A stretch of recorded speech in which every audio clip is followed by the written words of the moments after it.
Hello students. आज जो है हमारी एएस लेवल इकोनॉमिक्स की पहली क्लास है। तो आज की क्लास में हम सबसे पहले पेपर पैटर्न डिस्कस करेंगे कि आप लोगों का एएस लेवल इकोनॉमिक्स का पेपर किस तरीके से आता है। उसके बाद जो है हम थोड़े थ्रेशोल्ड्स देखेंगे कि अगर एक स्टूडेंट को ए ग्रेड अचीव करना है तो उसे ए ग्रेड लाने के लिए कितने मार्क्स स्कोर करने पड़ेंगे। और फाइनली मैं आप लोगों को एक सैम्पल पास पेपर भी खोल के दिखाऊंगा ताकि आप लोगों को पेपर पैटर्न और अच्छे से क्लियर हो जाए। तो फिर शुरू करते हैं आज की क्लास। तो आज जो है हम शुरू कर रहे हैं एएस लेवल इकोनॉमिक्स। और सबसे पहली चीज़ जो मैं आप लोगों को बताऊंगा ना, वो बताऊंगा आप लोगों का सब्जेक्ट कोड या पेपर कोड। तो आप लोगों का जो ए लेवल्स इकोनॉमिक्स का सब्जेक्ट कोड या पेपर कोड है ना, दैट इज़ 9708। ठीक है जी। अब हम मूव करते हैं पेपर पैटर्न की तरफ। तो आप लोगों को जो एएस लेवल इकोनॉमिक्स में पेपर्स देने हैं ना, वो टोटल 2 पेपर्स देने हैं। पहला पेपर जो आप इकोनॉमिक्स का देंगे वो होगा पेपर 1, जिसको हम शॉर्ट फॉर्म में P1 भी कहते हैं। और दूसरा पेपर जो आप लोग इकोनॉमिक्स का देंगे ना, वो होगा पेपर 2, जिसको हम शॉर्ट फॉर्म में P2 भी कहते हैं। तो हम सबसे पहले पेपर 1 देख लेते हैं। तो आप लोगों का जो पेपर 1 होगा ना, वो एक MCQ बेस्ड पेपर होगा। और इस पेपर में टोटल आप लोगों के पास 30 MCQs आएंगे और हर MCQ 1 मार्क का होगा। तो भाई पेपर 1 एक MCQ बेस्ड पेपर है। इस पेपर में टोटल 30 MCQs आ रहे हैं, हर MCQ 1 मार्क का है। तो पूरा पेपर कितने मार्क्स का बन गया? टोटल 30 मार्क्स का पेपर बन गया। और इस 30 मार्क्स के पेपर को अटेम्प्ट करने के लिए जो आप लोगों के पास टोटल टाइम है, दैट इज़ 1 आवर। यानी 1 घंटे के टाइम फ्रेम में आप लोगों ने पूरा ये 30 मार्क्स का 30 MCQ वाला पेपर अटेम्प्ट करना है। और एक बड़ी इंपॉर्टेंट बात कि आप लोगों का जो पेपर 1 होगा ना, इसमें कोई चॉइस नहीं होगी। हाँ, यानी 30 MCQs आएंगे आप लोगों के पास और वो सारे के सारे 30 MCQs आपने अटेम्प्ट करने हैं। कोई भी MCQ आप छोड़ नहीं सकते। ठीक है जी। अब बच्चों का सबसे फेवरेट सवाल, सर ये बताएं कि ए ग्रेड लाने के लिए कितने मार्क्स स्कोर करने पड़ेंगे P1 में। तो इसका जवाब भी सुन लें भाई। जो आप लोगों का P1 में थ्रेशोल्ड बनता है ना, वो बनता है बिटवीन 23 to 25 मार्क्स। यानी अगर आपको ए ग्रेड स्कोर करना है तो 23 से 25 मार्क्स के बीच में आप लोगों को स्कोर करना पड़ेगा। ये जो थ्रेशोल्ड है इसी रेंज में वेरी करता है। पेपर आसान आ जाए तो 25 तक पहुंच जाता है, पेपर मुश्किल आ जाए तो 23 तक गिर जाता है। लेकिन आप अपने जहन में रखें कि 24 से 25 मार्क्स ले आए तो ए ग्रेड आप लोगों का P1 में पक्का है। ठीक है जी। अब मूव करते हैं पेपर 2 की तरफ। और पेपर 2 का पैटर्न समझाने से पहले मैं एक चीज़ बता दूं आप लोगों को कि आप लोगों का जो ए लेवल्स इकोनॉमिक्स का सिलेबस है ना, वो 2 पोर्शंस में डिवाइडेड है। ठीक है। पहला पोर्शन है माइक्रो और दूसरा पोर्शन है मैक्रो। यानी 50% of your syllabus refers to micro economics and the rest of the 50% syllabus refers to macro economics. ठीक है। तो अब आते हैं पेपर 2 की तरफ। तो आप लोगों का जो पेपर 2 है ना, वो एक थ्योरी बेस्ड पेपर है। ठीक है। और इस पेपर को एग्जामिनर ने टोटल 3 सेक्शंस में डिवाइड किया हुआ है, section A, section B and section C. जैसे ही आप पेपर खोलेंगे, सबसे पहले आप लोगों के सामने सेक्शन ए आएगा। तो हम सेक्शन ए डिस्कस कर लेते हैं। जो आप लोगों का सेक्शन ए होगा ना, उसमें सिर्फ एक ही सवाल होगा और वो होगा क्वेश्चन 1। और वो क्वेश्चन होगा डेटा रिस्पॉन्स का क्वेश्चन, या कुछ बच्चे इसको केस स्टडी का क्वेश्चन भी बोलते हैं। तो इस क्वेश्चन 1 में क्या होगा, आप लोगों के पास 1 से 1.5 पेज लंबी एक केस स्टडी आएगी। वो केस स्टडी आपने पढ़नी है और उससे रिलेटेड नीचे कुछ क्वेश्चंस दिए हुए होंगे, उनको आप लोगों ने आंसर करना है। और उन सारे क्वेश्चंस की जो वर्थ होगी ना, वो मिला के होगी 20 मार्क्स। ठीक है। तो क्वेश्चन 1 जो है वो डेटा रिस्पॉन्स का क्वेश्चन है, जो 20 मार्कर का होगा। ऑब्वियसली वो पार्ट्स में डिवाइडेड होगा। और ये जो है आपने केस स्टडी पढ़ के इन 20 मार्क्स के सारे क्वेश्चंस को आंसर करना है। और सेक्शन ए में हमारे पास कोई चॉइस नहीं है भाई। जितने सवाल केस स्टडी से रिलेटेड आएंगे ना सेक्शन ए में, वो सारे के सारे आपने अटेम्प्ट करने हैं। कोई भी सवाल आप स्किप नहीं कर सकते। तो सेक्शन ए डेटा रिस्पॉन्स का क्वेश्चन है, 20 मार्क्स का ये क्वेश्चन है जो कि पार्ट्स में डिवाइडेड होगा। और जो है इसमें कोई चॉइस नहीं है। अब आ जाए सेक्शन बी की तरफ। जो आपका सेक्शन बी है ना, वो होगा माइक्रो का सेक्शन। यानी माइक्रो के जो हम चैप्टर्स पढ़ेंगे ना, उन्हीं चैप्टर्स में से आपके सेक्शन बी के क्वेश्चंस आएंगे। ठीक है। और सेक्शन बी में आप लोगों के टोटल 2 क्वेश्चंस आएंगे, क्वेश्चन 2 एंड क्वेश्चन 3। क्योंकि क्वेश्चन 1 तो हमने सेक्शन ए में कर लिया ना, डेटा रिस्पॉन्स वाला। तो सेक्शन बी में 2 सवाल आएंगे, क्वेश्चन 2 एंड क्वेश्चन 3। और दोनों ही सवाल क्वेश्चन 2 और क्वेश्चन 3 पार्ट्स में डिवाइडेड हैं। यानी क्वेश्चन 2 के भी 2 पार्ट्स होंगे, part A and part B. और क्वेश्चन 3 के भी 2 पार्ट्स होंगे, part A and part B. और ये पार्ट ए जो होगा ना वो हमेशा 8 मार्कर होगा और पार्ट बी हमेशा 12 मार्कर होगा। तो हमारे पास क्वेश्चन 2 कितने मार्क्स का बन गया, 20 मार्क का बन गया, और क्वेश्चन 3 भी 20 मार्क का बन गया। ठीक है, लेकिन एग्जामिनर ने हमें कहा है कि हमें एक सवाल छोड़ना है और सिर्फ एक ही सवाल अटेम्प्ट करना है, यानी एक सवाल छोड़ने की चॉइस हमारे पास है। तो सेक्शन बी जो आप लोगों का होगा ना उसमें क्वेश्चन 2 और क्वेश्चन 3 आएंगे, लेकिन आपने दोनों अटेम्प्ट नहीं करने को, एक सवाल अटेम्प्ट करना है। या पूरा क्वेश्चन 2 अटेम्प्ट करें 8-12 वाला, या पूरा क्वेश्चन 3 अटेम्प्ट करें 8-12 वाला। ठीक है, ये फरमाइशी प्रोग्राम नहीं चलेगा कि क्वेश्चन 2 का पार्ट ए कर लेते हैं, क्वेश्चन 3 का पार्ट बी कर लेते हैं, ऐसी कोई कहानी नहीं है। या पूरा क्वेश्चन 2 करना है 20 मार्कर का, या पूरा क्वेश्चन 3 करना है। ठीक है जी, तो सेक्शन ए 20 मार्कर का था, सेक्शन बी भी 20 मार्कर का है। अब आ जाए सेक्शन सी की तरफ। अब सेक्शन सी जो आप लोगों का होगा ना वो मैक्रो का होगा, और वो मैक्रो के चैप्टर से रिलेट कर रहा होगा। ये जो सवाल आएंगे ना सेक्शन सी में वो मैक्रो के चैप्टर्स में से आएंगे ना। और सेक्शन सी में भी हमारे पास जो है 2 सवाल होंगे, क्वेश्चन 4 एंड क्वेश्चन 5। ये भी दो पार्ट्स में डिवाइडेड होंगे, part A and part B. Part A वही 8 मार्कर होगा, पार्ट बी वही 12 मार्कर होगा। और जो है हमें क्वेश्चन 4 और क्वेश्चन 5 दोनों अटेम्प्ट नहीं करने, इसमें भी हमें कोई एक सवाल अटेम्प्ट करना है। या मैं पूरा क्वेश्चन 4 अटेम्प्ट करूंगा 8-12 वाला, या मैं पूरा क्वेश्चन 5 अटेम्प्ट करूंगा 8-12 वाला।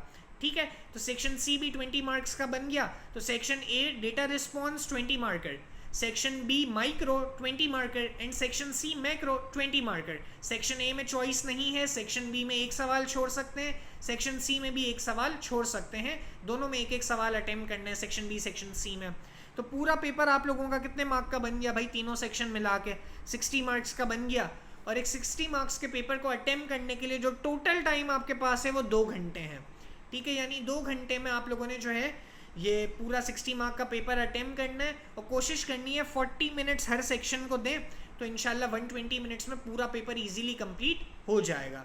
ठीक है, अब जो है मैं एक बड़ी शॉकिंग चीज़ बताने वाला हूँ जो बच्चे सुन के बड़ा सरप्राइज होते हैं। बच्चे पूछते हैं सर पेपर 2 में ए ग्रेड लाने के लिए कितने मार्क्स स्कोर करने पड़ेंगे। तो भाई इसका जवाब है कि अगर आपको ए ग्रेड लाना है P2 में तो आपको 23 से 25 मार्क्स स्कोर करने पड़ेंगे। तो बच्चे मुझसे अक्सर पूछते हैं सर आपने गलती तो नहीं कर दी, आप पेपर 1 का तो थ्रेशोल्ड नहीं बता रहे, क्योंकि पेपर 1 में भी यही था, 30 में से 23 to 25 मार्क्स स्कोर करने थे ए के लिए। यहाँ 60 में से 23 और 25 मार्क्स स्कोर करने हैं क्या ए के लिए।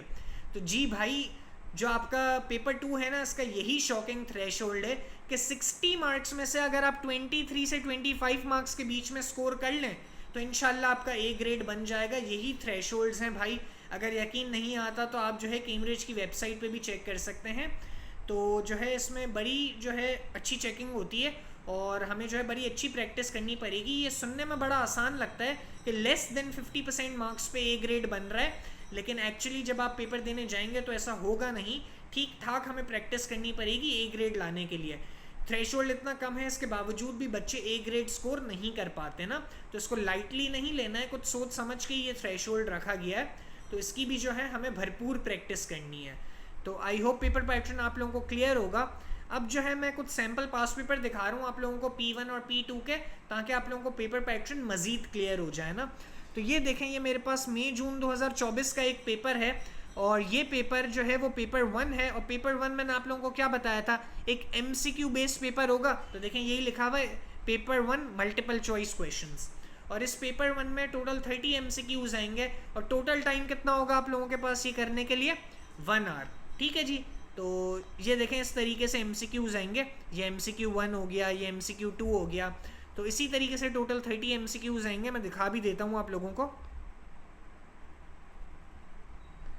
ये देखें, ये मेरे पास लास्ट MCQ आ गया, MCQ नंबर 30। तो ऐसे 30 MCQs आपने अटेम्प्ट करने हैं और जो है यही है आप लोगों का पेपर 1। अब आ जाए पेपर 2 की तरफ। तो ये भी मई जून 2024 का ही एक पेपर 2 है जो मैंने अटैच किया हुआ है। और पेपर 2 क्या होता है भाई, एक थ्योरी बेस्ड पेपर होता है। तो देखें क्या लिखा हुआ है, paper 2 data response and essays.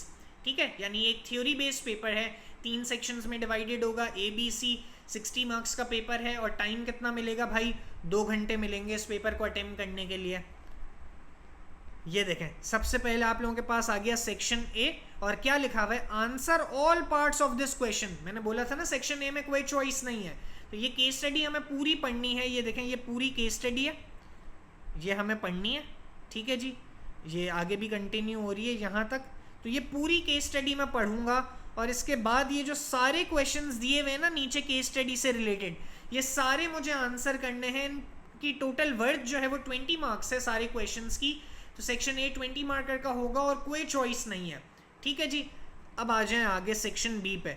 तो सेक्शन बी मैंने आप लोगों को क्या बताया था, ये माइक्रो वाले चैप्टर्स में से आएगा। ठीक है, और 2 सवाल होंगे 20 मार्कर के, जिनमें से आपको कोई एक करना होगा।